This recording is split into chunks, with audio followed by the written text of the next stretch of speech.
Good morning, everyone. Welcome to, we are recording, so just so you know, so that this can go up on our YouTube and website when we have this over so that you can refer back to it later.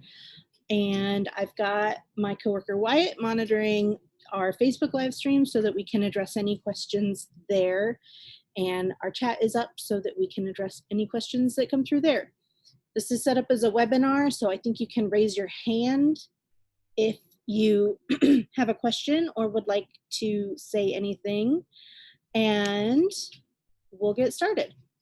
The first thing that I want to do is to welcome our two new neighborhood planners. We have two. We have Laisha Goodwin. Hi. And Mariana. Mariana, I'm not sure of your last name. Floral. Mariana Forel.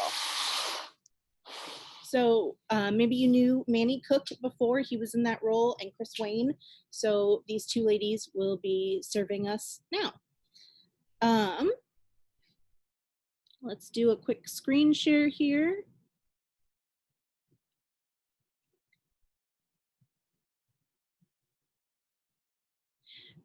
Because of just how quickly things have been moving, we have not done the usual slideshow that we would have to present everything.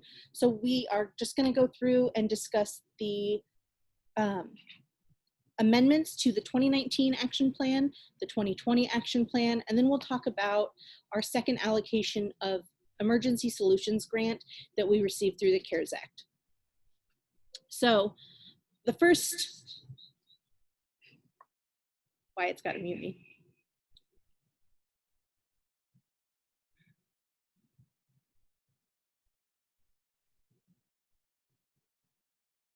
Okay, the first amendment that we're going to give you is an increase in our match. That's the metropolitan area for the continuum of care for the homeless in the rental and mortgage support funds that we have going through them, and the housing problem solving program that they established back in March. Match has already given out close to $2 million in rental and mortgage assistance. It's been an extremely successful program. This has a lot of private philanthropy dollars into it, as well as our own funds. We received recently a third round of, or a second round to us, it was the third round overall of Community Development Block Grant Funds, CDBG, through the CARES Act, and it was a little over $2 million. You can see it right here in this top line, and that was specified by HUD that it can only be used for rental and mortgage assistance. So that's another great amount of funds. Sorry, I just realized my chat went away, and I'd like to see if you all have any questions.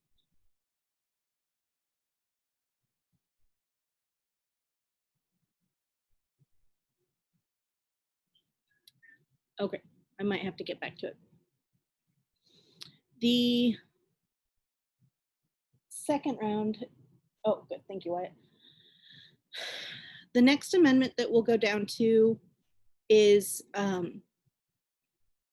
this increase of $60,000 to the No More Empty Pots CARES Act fund. All of the CARES Act funding that we got from HUD in CDBG and ESGCD was added to our 2019 budget as an amendment there.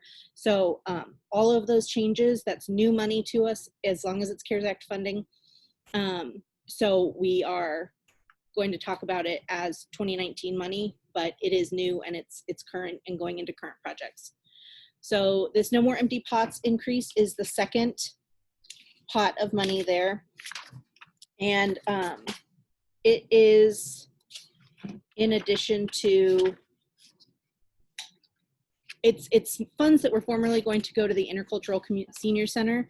They were going to do food delivery, but the project wasn't going to work out. So we moved those funds to the partner that they were working with, the No More Empty Pots group, who is doing food prep and working with others for meal delivery to low and moderate income people who have been affected by COVID.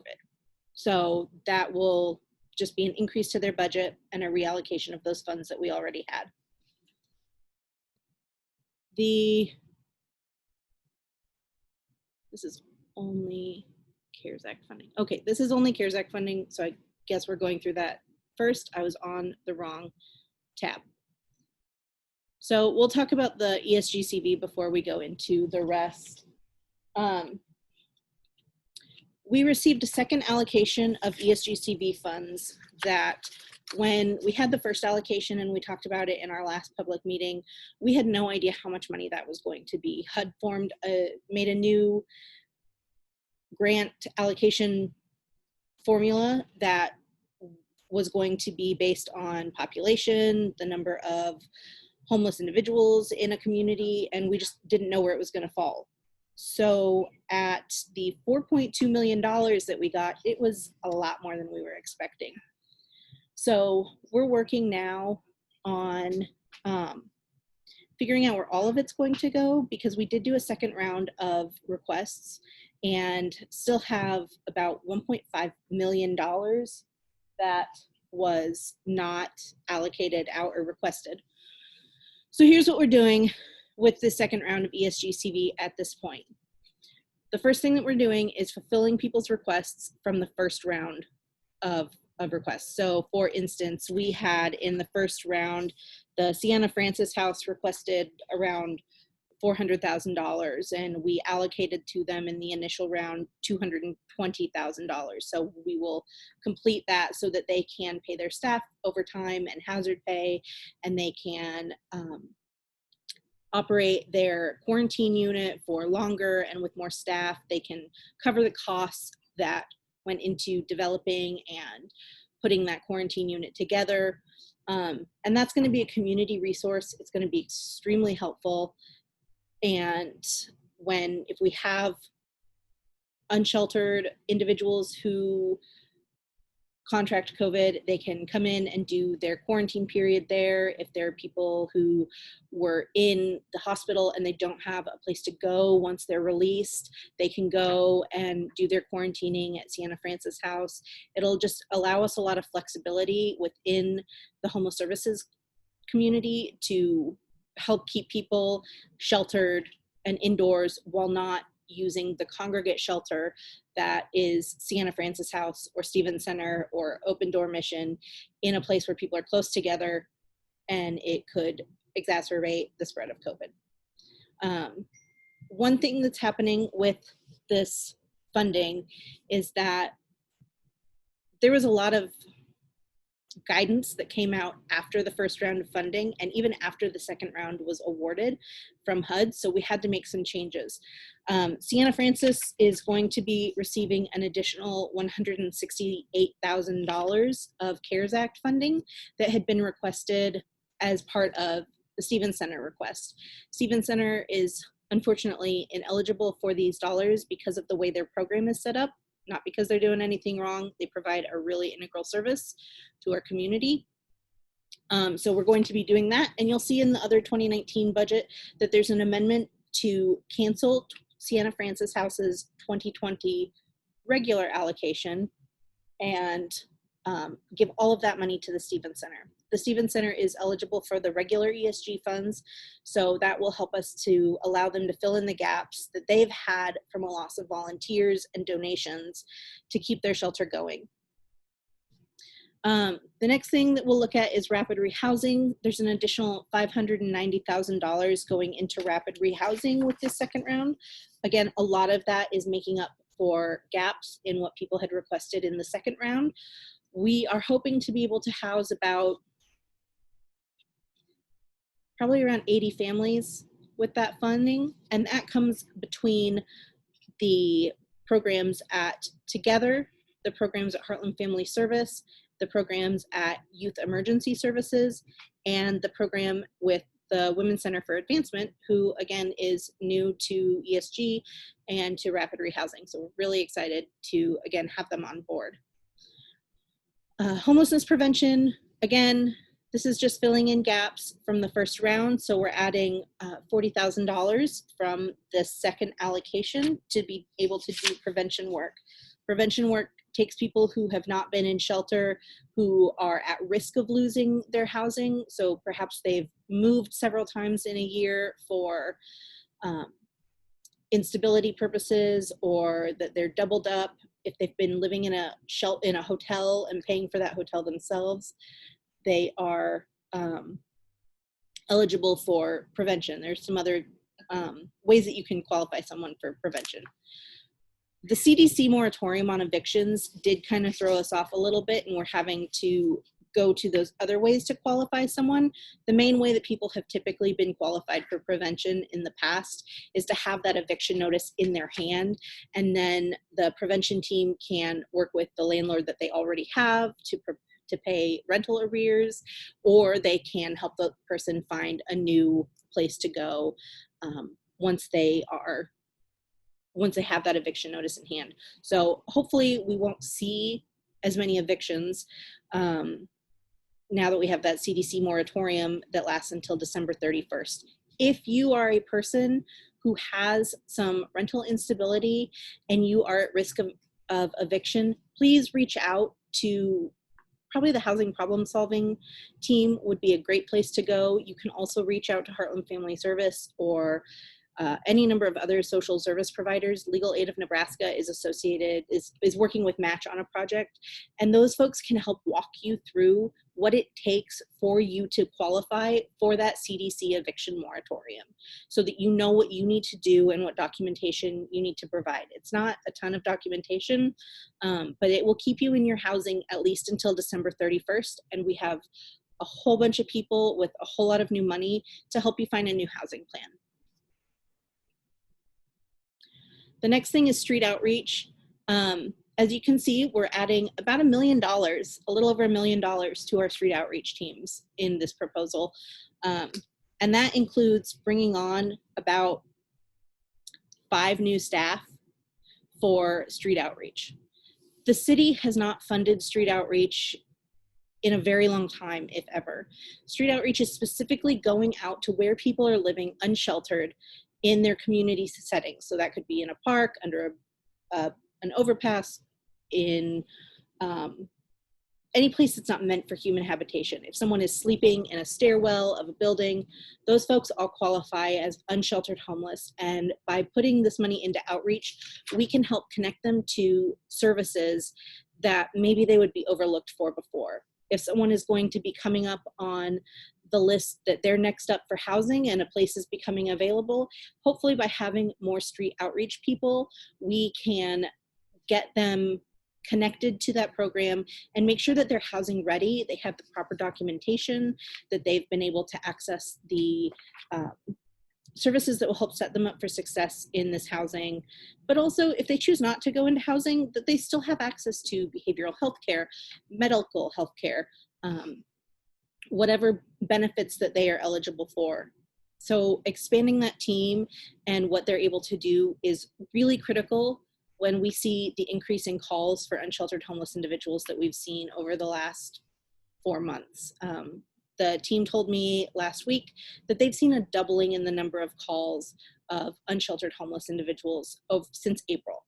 So hopefully these funds for the next 2 years will allow them to become established, and then we can work on a sustainability plan as those funds go away in 2022 for the CV funds. Finally, we have Hmis. Hmis is the software that all of our homeless service providers use to track clients and what services they're eligible for. It tracks where people are on the by name list, so where they are for housing, and make sure that that if a street outreach person gets to someone who's unsheltered, they can see that they were last at Sienna Francis House 2 months ago, but that they are next up for housing on the by name list, and just making sure that we're keeping track so that we can get people housed and make sure that they're getting services and having good efforts. So Hmis is crucial. They also will be helping me with our quarterly reporting, which is a new requirement to the CV funds. Typically we have annual reporting, and this time it is quarterly. Still doing okay on questions? I'm sorry if I'm speaking too quickly. Please ask any questions, and if you have any, and we'll get to it. So again, we have about $1.5 million that was unrequested in those funds. So we're working on ways that we can spend those funds on eligible activities. Some things that have come up are funding hotel stays through emergency shelter. So that can either be for families who we don't have as many housing options for in the shelters. It can be for unsheltered homeless folks who don't feel comfortable going into a congregate living situation when it gets really cold. Could be any number of things that can serve people in a different way for housing. We're also looking at the possibilities of being able to include testing in our funds. That's an eligible expense, is to provide test kits. When we spoke with Dr. Poor from Douglas County Health a couple of weeks ago, she said that the rapid tests are running about $100 a pop. So that would eat through some of those funds quite quickly, but testing can be really crucial in the prevention of the spread of COVID. So that's key for us. I just had something pop up that we need to do something about. Okay, I'm sorry. I do have 2 questions and I don't know why they didn't show up. Yes, Mindy, it's not necessarily an oversight. It's just not, that's just not how this spreadsheet is listed. So Mindy Paces from Heartland Family Service said, HFS is not listed as a recipient under rapid rehousing on the spreadsheet. Is that an oversight? And it's not, it's just broken down by project type. And it was an oversight of me to add Heartland Family to the rapid. In the second round of rapid, of the ESGCV, Heartland Family Service did request funds and will be granted funds to expand their rapid rehousing program. One of the really cool things about ESGCV, and since this is a set of funding I spend a lot of time with, I'm sorry, I have a lot to say on it.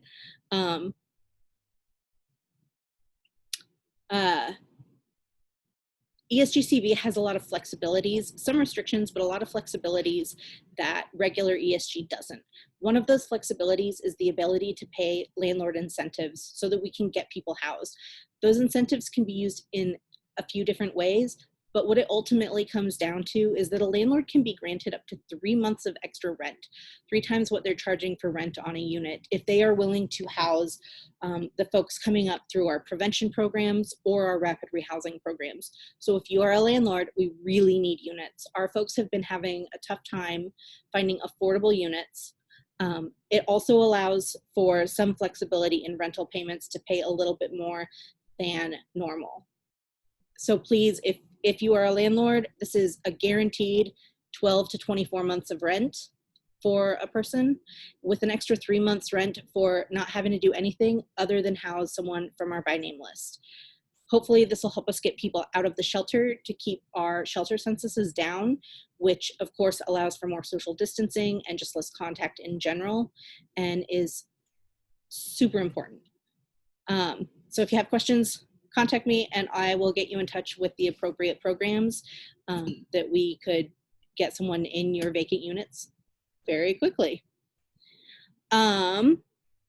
Aubrey Linder asks, oh, I'm sorry, these go to all panelists. So that is why I'm seeing them and you are all not.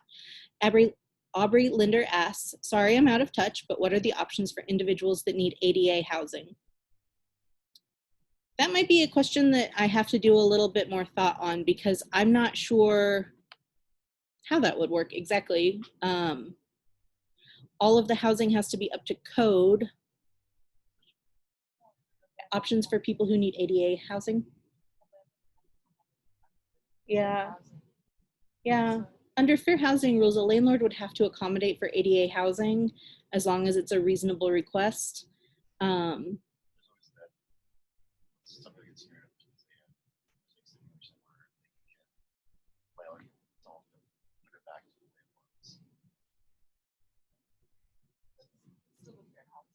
Yeah. So, yeah. Mary, yes, I will send out the one with edits. The one that was sent out earlier did not have some of our changes. This ESG funding is still in flux a little bit, with the regulations being a bit different. There have been some things that have popped up that we've had to make adjustments for, and with funding a lot of programs that we've never funded before, like street outreach and prevention, we haven't funded seriously in a long time. We're learning a lot about the newer regulations. So some of that is in flux, and it will go up on our website. I will send it out through my mailing list. If you are not on my mailing list and you would like to be on my mailing list, you can go to my email address, which I will put in the chat. It'll also be on our website, but the updated one will need to be, yeah. And once we get the rest settled. I only send out information when we have documents available for public comment or when we have meetings coming up. So you're not going to be spammed with a bunch of stuff unless fortunately, we have a lot of documents coming out at one time. Okay. John Furniture says, Credit Advisors Foundation has been working with Rep Payee and about 20% of our homeless or are looking for shelters. We manage their funds basically. We are open to partnering with Street Outreach or any other group. Let us know how we can help. And I'm gonna put John's email in the chat also, because actually I'm just gonna copy this and put it in the chat because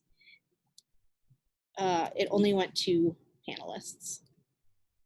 That is not what you want. It won't let me. Okay, so I'm just gonna put the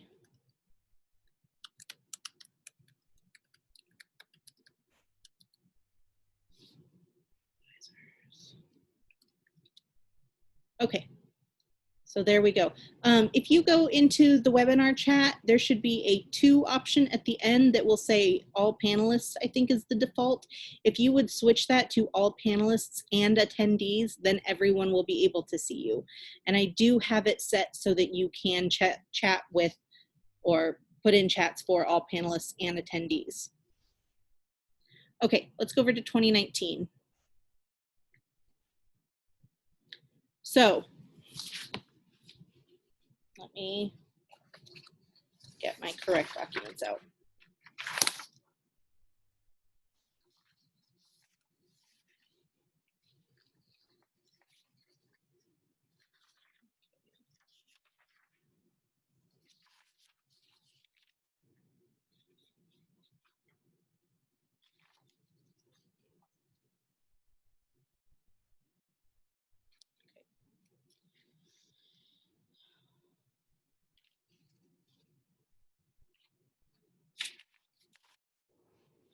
So the first thing here is the CNI target area housing. So this again goes with the Choice Neighborhoods Implementation Grant area, which is the area surrounding 75 North. What we're doing here is adding funding, removing funding, I'm sorry, we're removing home funds from here that will be reallocated later into the program. Will you let Pat in? So JSU was going to build for this. However, there were some trouble with funds. So the funding from the home budget for the CNI target area housing will be going to the Urban Homestead program instead. And we'll talk about that in just a minute. The next amendment is the demolition of the Osbn building and the site preparation for new construction there. The Osbn building is at the corner, the northeast corner of 24th and Lake Street. And this project was canceled by 75 North with our funds. It will still be demolished more than likely, but our funds are not going to be going into it because it is a historic site on the National Register. So it just makes things much more difficult to do. And that is why that project was canceled.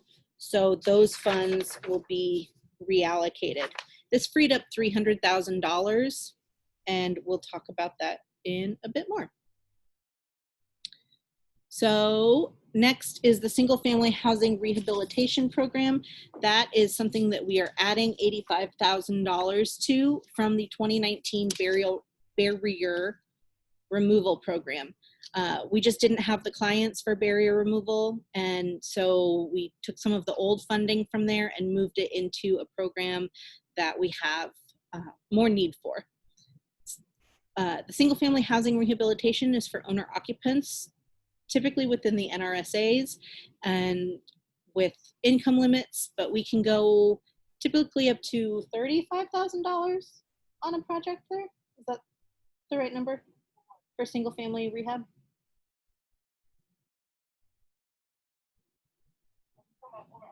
Yeah. Okay, so those are for exterior projects. Those are for exterior projects on owner-occupied single-family housing in low and moderate income homeowners, typically within the NRSAs, but the priority is east of 72nd Street. So if you are that person, that project does things like repaving driveways, redoing siding, retaining walls is a big one. Roofs is a big one on that. So those are programs that you, or some project activities that if you know someone who might apply for, or qualify for those programs, can apply for. The next amendment is that barrier removal program. So this is just removing $85,000 that we just talked about and putting it in single family homes.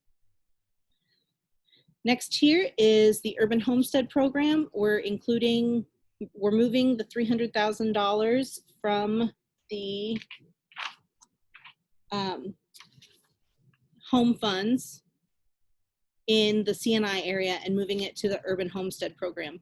So this is acquisition, rehab, and resale of single family homes that will then have low and moderate income buyers can purchase these homes. So if there's some work that needs to be done on them, we can rehab them so that they're a little bit nicer and get people into these homes as homeowners. And so that's going to go through Project Houseworks. They will purchase and go through that program. They were going to do one unit, and that will be increased to 3. So then the Urban Homestead program in the CNI area will do the same thing. It will also receive part of the funds from the from the new construction program, and that will be increased to 5 homes that can be purchased, rehabbed, and resold to low and moderate income buyers in that choice neighborhood area. Oh.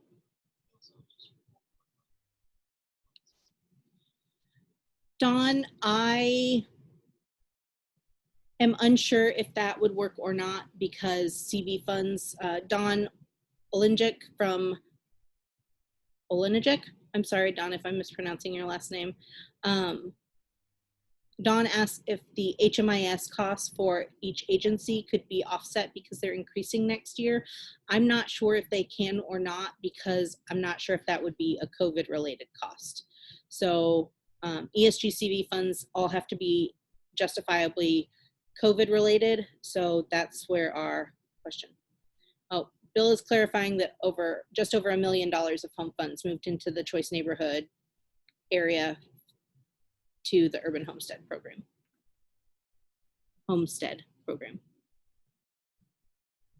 Bill, I only have $576,000 there across the budgets. Okay. Okay. So the next is the Step Up Youth Employment Program. As you all are probably familiar with, this is a program that we fund every year to support youth employment for low and moderate income youth. And this year, because of COVID, those funds just weren't able to be spent as they have in past years because people couldn't go into jobs. The program couldn't run as much. And so, Pat, do you have an update on what the... and most of it was online. Okay. With certifications and master's. Okay. So we weren't able to get the numbers built. Okay. That we are able to find. Okay. Through the summer. So they did do online activities with eligible youth. It just wasn't as many, so the costs weren't as high. So we're just going to be reallocating some of those funds. That program is not going away. Bill, do you want to? Okay. So those funds are reallocated later as well. Sorry, my pages got turned around. Okay. Likely there will be $100,000 to $200,000 of that $300,000 reallocated. The next is the NRSA demolition program.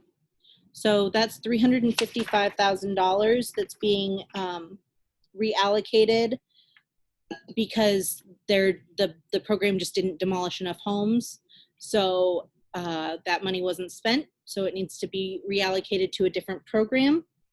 And it's likely going to be going to COVID-19 testing and other activities at One World Health Center that can help them potentially put up a heated tent for the winter so that they can continue testing outside and continue on with the work that they're doing. So those are the amendments for 2019. Before we move on to 2020, does anyone have questions?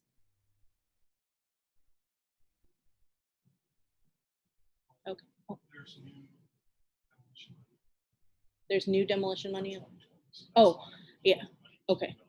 The demolition program isn't going away either. There will still be funding for demolishing those structures within the North and South NRSAs that will need to be demolished, but it's just different years funding. So that is still there. Okay. Let's go on to 2020.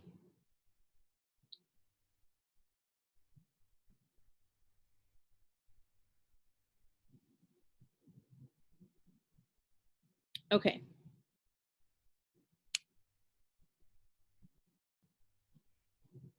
So our first change with 2020 is the choice neighborhood. I've got all of my papers mixed up now. The first change in 2020 is the addition of funding to the choice neighborhood target area and the removal of home funds from that. So the home funds that were previously here are being reallocated to rental rehab, and the CDBG funds that are in here are things that are going to work on building streets, acquiring lots, doing site prep within the choice neighborhood area. So the home funds in there went to the rehab program and also the 2020 urban homestead program. The next change is the community housing builders program. This program is new, and we're trying to work to be able to help new people get into building affordable housing. So this is 7 units, which is an increase. What was the original? Okay, it just didn't exist before. Okay, so we'll be adding $100,000 of CDBG funds to do site preparation and helping people just get funding for these lots. So 7 lots, 7 projects. We will be taking RFPs for those lots, and Lewis is going to be in charge of that, correct? Lewis and Pat Evans will be in charge of that. What's Lewis's last name? Right, Lewis Wright. Sorry. So if you have questions about this program, talk to Pat Evans or Lewis Wright, and they can get you on the route to that. There is a first project there, and it's going to be at 32nd and Corby Street. So then moving on, the single family housing rehab, this is a decrease in the number of units by just a couple so that we can spend more on each project. And then the next change is the rental rehab program, where we are adding some of those funds from the CNI area. Is that correct? Okay. Next is the Urban Homestead program. So again, the CNI infill housing programs, home funds are going into the Urban Homestead program to do 5 units for 2020.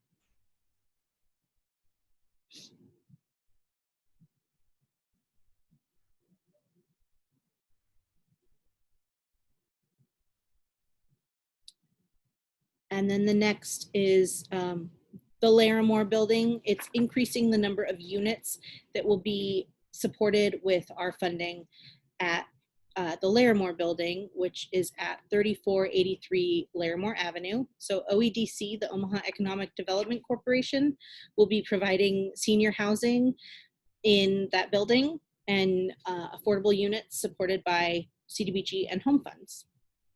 It looks like it'll be 49 units.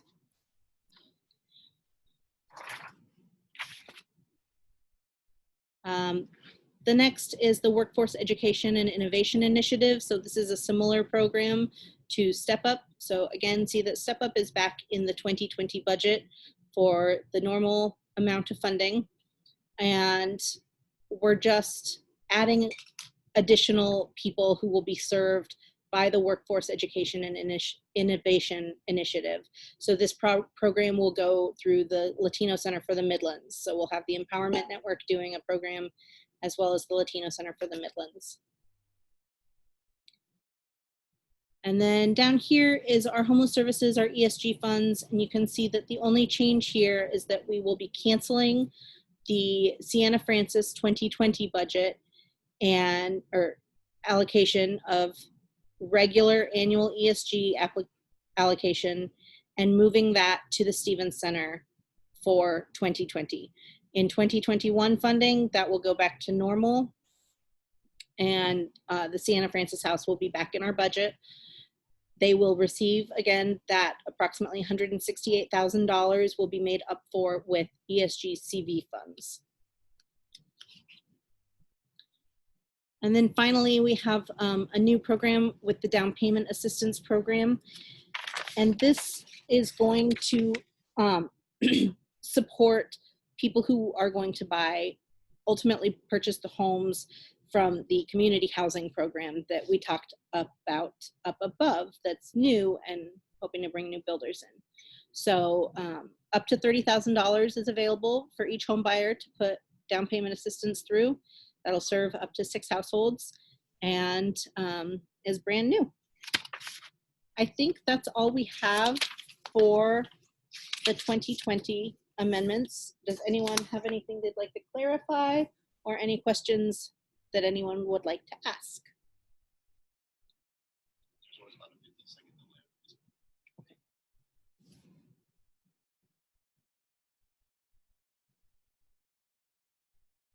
Gonna give it another minute.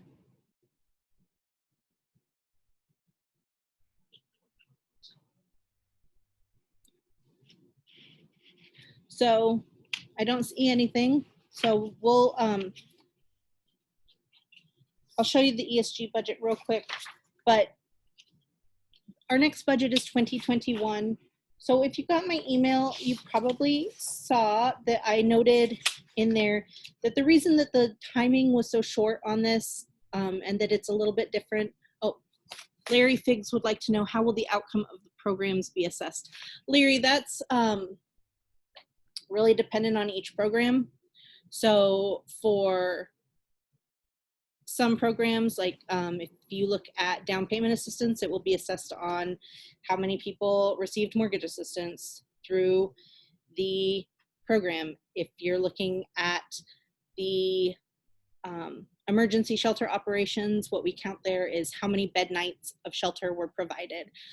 So if you have a more specific program that you're interested in, we can talk about that one in particular, but it really depends. So if you look at the number and units up here, so units is the general term, not the specific housing units.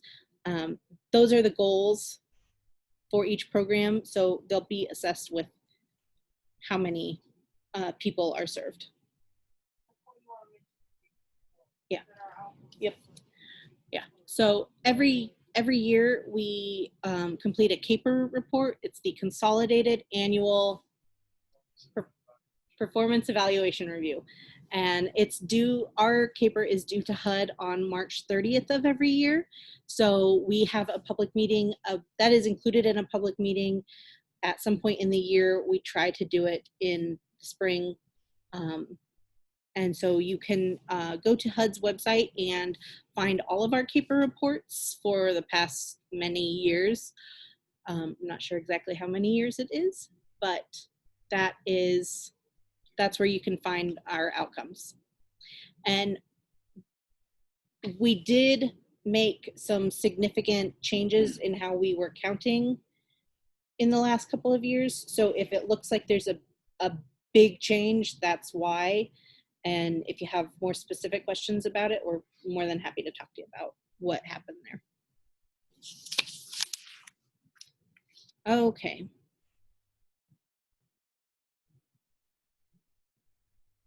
Our final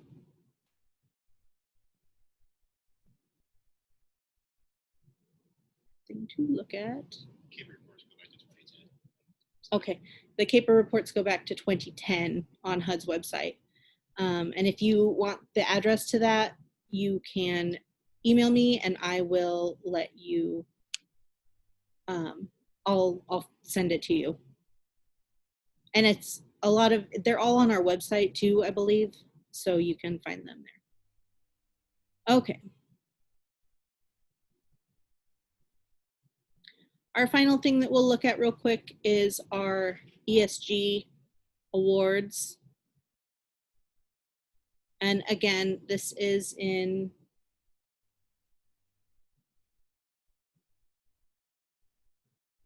okay. So this is our total for round 1 and round 2 up here. Again, this is still not fully settled. We still have to make a couple of tweaks, and it will get posted up to our website as well as go out in our email list once it's all settled. So you can see on the bottom row the total amount of funding that we're going to spend on each activity, eligible activity. And over here is the total request per service provider. So WCA is the Women's Center for Advancement. ICA is the Institute for Community Alliance. ICA is our community HMIS administrator. So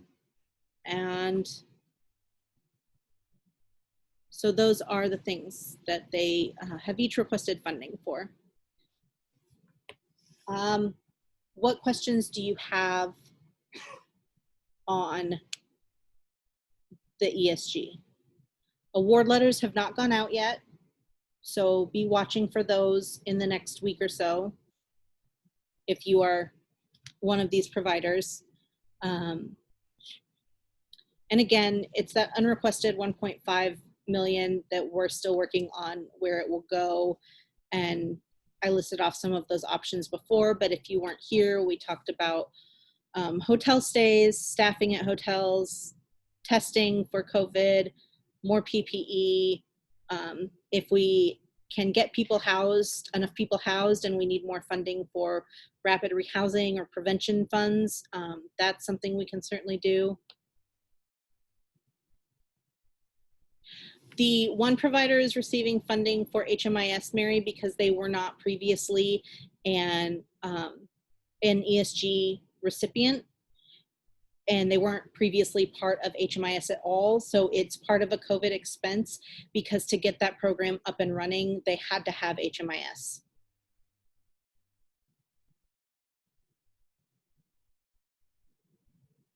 And they have to have an equivalent.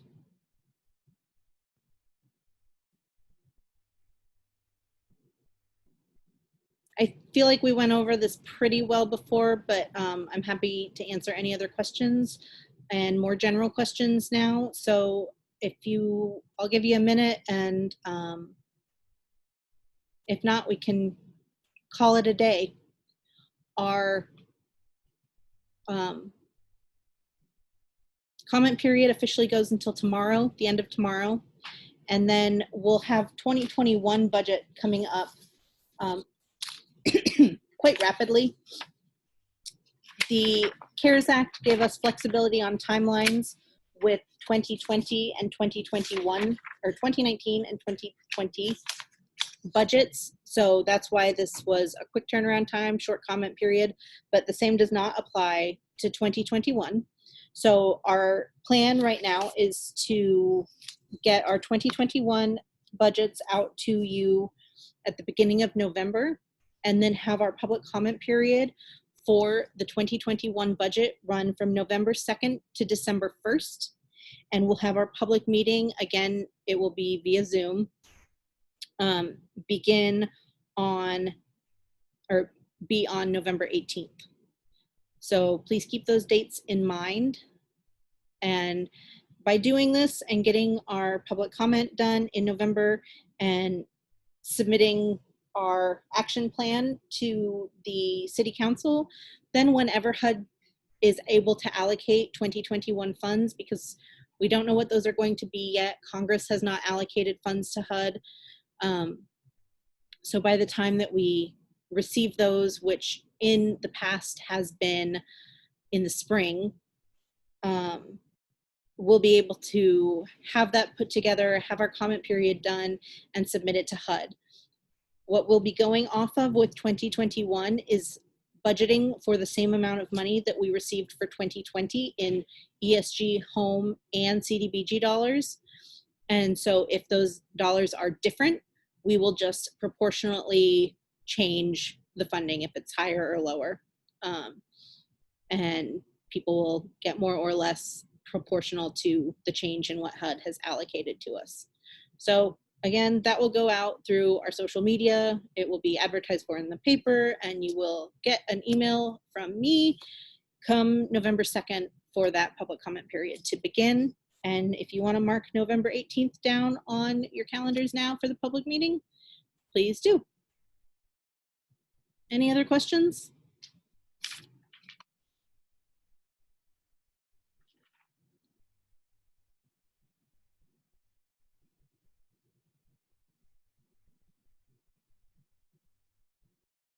Giving the Facebook people a little bit more time to catch up.